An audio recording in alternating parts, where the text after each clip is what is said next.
Okay, my people, there you go, from the breather box on the front one, how it's already installed. This one goes to the floor.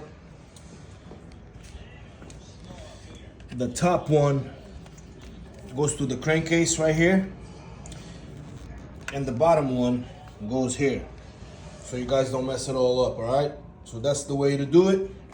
Now I'm gonna put this box back, put the gas tank together, and I still have a little plug for the breather box down there. Where is it? It's right here. I still have this little blockage to put under there, under here. And guys, I'm gonna put it all back together because we're gonna go ride this weekend.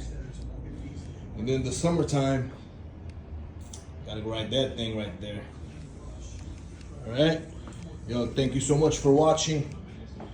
And if you guys like some off-road videos, check out CM Moto on YouTube and subscribe.